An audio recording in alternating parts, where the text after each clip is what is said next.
بسم اللہ الرحمن الرحیم۔ ناظرین سوال سے میں اقبال اجوا۔ ناظرین، ہماری جو سوسائٹی ہے، جو خطہ ہے، جو ملک ہے، اس کا جو مائنڈ سیٹ ہے وہ ایسے ہے کہ پڑوس کے گھر پہ اگر آگ لگی ہو تو سارے دیکھ کے خوش ہوتے ہیں اور یہ سوچتے ہیں کہ اس کا گھر جل رہا ہے، جلنے دو۔ یہ انہیں خیال نہیں ہوتا کہ یہ آگ کل آپ کے گھر میں بھی آ سکتی ہے، اور وہ اسی طرح سے خوشیاں مناتے ہیں۔ پھر ایک وقت آتا ہے کہ وہ آگ اس پڑوسی کے گھر میں آتی ہے اور پھر دوسرے پڑوسی اسی طرح سے ہنستے رہتے ہیں۔ یعنی یہ سارے مل کر کوئی ایسا انتظام، کوئی ایسا بندوبست نہیں کرتے کہ اس آگ کو بجھایا جائے، ایک گھر کو بچائیں تاکہ سارے گھر بچ جائے۔ ہوتا یہ ہے کہ ہر ایک یہ سوچتا ہے کہ میرا گھر محفوظ ہے، اور پھر آگ ایک ایک کر کے سارے گھروں کو جلا دیتی ہے۔ چاہے وہ سیاست ہو، وہ کوئی ترقی کا میدان ہو، وہ کسی کمپٹیشن کا میدان ہو، یا کوئی اور ہو، معاشرے کے اندر، سوسائٹی کے اندر، خطے سے چھوٹے چھوٹے گاؤں سے لے کر بڑے سے بڑے لیول پر جو مائنڈ سیٹ ہے وہ اپنے اپنے لیول پہ ایک جیسا ہی چل رہا ہے۔ اللہ کی لاٹھی دیکھے، نظام قدرت دیکھے کہ ایک سیٹ پیٹرن ہے، اور اس نے اپنے اپنے حساب سے کسی جگہ پہ نظام کسی اور طرح سے ریئیکٹ کرتا ہے اور کسی جگہ پہ کسی اور طرح سے۔ یعنی نظام قدرت کو ہم ایک ہی فارمولے پہ نہیں ماپ سکتے، اور نہ ہی ایک ہی فارمولے پہ ہم اسے کچل نکال سکتے ہیں۔ پاکستان کے اندر جس طرح سے بربریت، ظلم، تشدد، فسطائیت، ظلم کی جو کئی سالوں سے ایک تاریخ رقم ہوتی جا رہی ہے، اس کے اوپر عام بے بس چھوٹا موٹا آدمی تو بولتا ہے، لیکن جن کی ذمہ داریاں ہیں، جس میں میڈیا ہے، جس میں ججز ہیں، جس میں عدلیہ ہے، جس میں سوشل لوگ ہیں، جس میں ہیومن رائٹس کے تنظیمیں ہیں، یہ ساری کی ساری تماشا دیکھتی ہیں، صرف اس لیے کہ شاید یہ آج پی ٹی آئی پہ ہے تو اسی پہ ہے، ہم پہ نہیں آئے گا۔ پی ٹی آئی کے اوپر ظلم ہوا، جو طریقے لبیک ہے ان کے اوپر ظلم ہوا، سب خاموش، کوئی کچھ کہہ رہا ہے، کوئی کچھ کہہ رہا ہے، اور پیپلز پارٹی اور نون لیگ اور ان کے جو بھی ٹاؤٹ صافی کہہ لیں، سپوک پرسن کہہ لیں، وہ بغلے میں جاتے ہیں، خوش ہوتے ہیں۔ لیکن اللہ کی لاٹھی دیکھیں، جاوید چودھری، میری زندگی کی اگر سب سے بڑی کوئی غلطی ہے وہ یہ ہے کہ میں نے جاوید چودھری کو اتنا پڑھا کہ اس کا کوئی کالم، اس کی کوئی بک میں نے نہیں چھوڑی تھی۔ اگر یہ الٹی کرنے والی بات ہو یا یہ چیزیں واپس دینے والی بات ہو تو میں جاوید چودھری کو ایک ایک لفظ سود سمیت اس کے منہ پہ ماروں کہ میں نے غلطی کی، میں تجھے انٹلیکچوئل سمجھتا تھا اور میں تجھے بہت اچھا سمجھتا تھا، میں تجھ سے انسپائر تھا، انسپریشن لیتا تھا، اور میں سوچتا تھا کہ میں بہت بڑے رائٹر یا کسی دانشور کو پڑھ رہا ہوں۔ لیکن اب سمجھ آئی کہ میں نے غلطی سے جس بندے کو شوق سے پڑھا وہ شعوری بددیانت تھا اور شعوری کرپٹ تھا، اور پھر اس نے ایسی جو اس نظام میں ظلم ہوئے، خواتین کے ساتھ، بچوں کے ساتھ، بوڑھوں کے ساتھ قتل ہوئے، وہ 26 نومبر ہو، وہ 9 مئی ہو، وہ جو طریقے لبیک والوں کے ساتھ ہوا وہ ہو،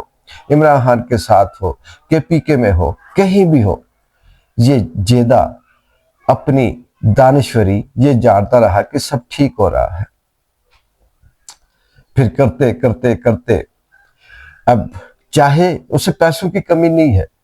یہ نہیں ہے کہ اس کی جاب چھوٹ گئی یا ایکسپریس نے نکال دیا تو وہ بے بس یا مجبور یا بے روزگار ہو جائے گا، نہیں، ان لوگوں نے اتنی کرپشن کی ہوتی ہے کہ ان کی 7 نسلیں بھی بیٹھ کر کھا سکتی ہیں۔ اصل جو نقطہ ہے وہ یہ ہے کہ پھر اللہ تعالیٰ کیسے ننگا کرتے ہیں کہ اس کی ریٹنگ کم تھی، اور 15 سے 20 سال کا عرصہ جو ایکسپریس چینل کے ساتھ اس نے گزارا، انہوں نے اسے سوری کر دی کہ آپ کی اب وہ ویلیو نہیں، لوگ آپ کو سنتے نہیں، اور بھی اندر کی بہت سی باتیں ہوں گی، اور وہ صاحب اپنی اب وہی منجن بیچ رہے ہیں، جوڑوں کا درد، مردانہ کمزوری، یہ وہ فلاں۔ اسی طرح سے ایک وقت تھا، سوال ہے، ایک وقت تھا کہ اقرار الحسن کراچی میں جب سٹنگ آپریشن کے دوران بند ہوا تو کس طرح سے مائیں، بہنیں، بیٹیاں، لوگ، جج، وکیل، سیاستدان، عام آدمی اس سے ملنے جاتے تھے اور جیل کے وہ گیٹ پھلانگ کر یہ نعرے لگاتے تھے کہ رہا کیا جائے۔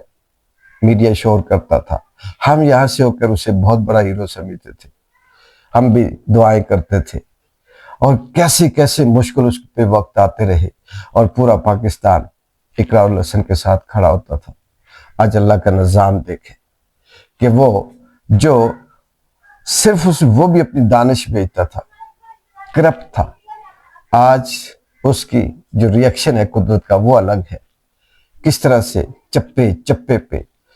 اس سے وہ ذلیل ہو رہا ہے، فزیکلی ذلیل ہو رہا ہے۔ جہاں جاتا ہے عمران خان کے نعرے لگتے ہیں، جہاں جاتا ہے اس سے سوال کیا جاتا ہے، وہ آئے بائیں شائے نوجوان یہ وہ فلاں ٹمکان اس طرح کی باتیں کر کے، ہاں میں نے بھی کیا تھا، میں نے یہ کیا تھا، میں نے یہ آواز اٹھائی، میں نے یہ ٹویٹ کی۔ نہیں اقرار الحسن، جو سچ ہوتا ہے وہ دلوں میں اترتا ہے، جو حقیقت ہوتی ہے اس کے لیے قسم کی ضرورت نہیں ہوتی، جو نیت صاف ہو اس کے لیے کسی ٹویٹ کی ضرورت نہیں ہوتی۔ یہ اللہ تعالیٰ اس قدرت کا نظام ہے کہ جس نے آپ کو چپے چپے پہ ذلیل کیا۔ آپ نے عمران خان پہ انگلی اٹھائی، اس کے نکاح پہ، اس کی بیوی پہ، اس کی شادی پہ، اس کی باقی چیزوں پہ، یہی سیم جیدے نے بھی کیا تھا۔ اور آج اقرار الحسن کی 3 بیویاں پورے پاکستان میں ذلیل ہی نہیں ہو رہی، بلکہ چپے چپے پہ ہر ایک شخص ان کا نام لے کر یہ کہتا ہے کہ اس کی 3 بیویاں ہیں، ایک فلاں صوبے کی منسٹر بنے گی، ایک فلاں صوبے کی۔ اس سے بڑی ذلت کیا ہے؟ اس کے منہ پہ باتیں کرتے ہیں اور وہ ہنس کر بے شرموں کی طرح ٹال دیتا ہے۔ یہ قدرت کا وہ نظام ہے جو ہر ایک نظام جو اس کا ریئیکشن ہے وہ ڈیفرنٹ ہے۔ وہ اردلی، وہ سیاستدان، وہ پیپلز پارٹی، وہ نون لیگ، کبھی حامی ہوتے ہیں، کبھی مخالف ہوتے ہیں، لیکن کب تک؟ چاہے رانا ہو، چاہے واوڈا ہو، چاہے پی پی ہو، چاہے کچھ بھی ہو، کبھی کشمیر کا سودا، کبھی اس ووٹ کے بدلے یہ حصہ دیا جائے گا، کبھی ان کو یہ خاموش رہنے کے بدلے میں یہ دیا جائے گا۔ تو بات شروع ہوئی تھی کہ کسی کا گھر جل رہا ہو تو اگر اسے آگ بجھائی نہ جائے تو چنگاری آپ کے پاس بھی آ سکتی ہے۔ ایک ایک کر کے یہ صحافی بھی ذلیل ہوں گے، ایک ایک کر کے یہ سیاستدان بھی ننگے ہوں گے۔ ابھی شاید کہ قدرت کے نظام میں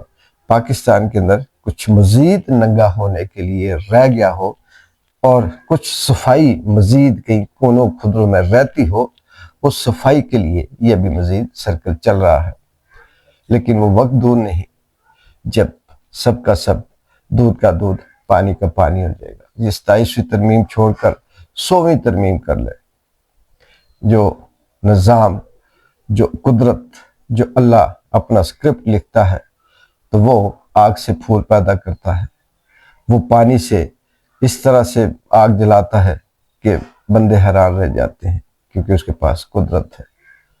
دیکھتے ہیں کیا ہوتا ہے۔ اقبال جنجو کو اجازت دے، اللہ حافظ۔